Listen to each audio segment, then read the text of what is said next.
This is the third video in the string quilt series from LearnHowToQuilt.com. You'll need some sort of foundation to act as a guide for your quilt block.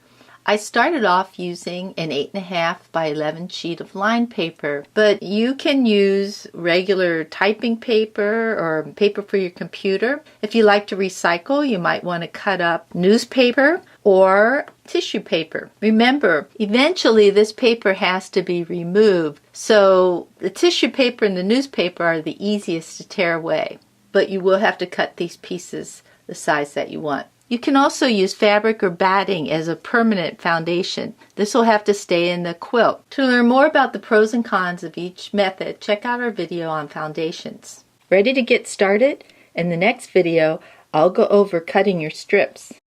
Thanks for visiting LearnHowToQuilt.com.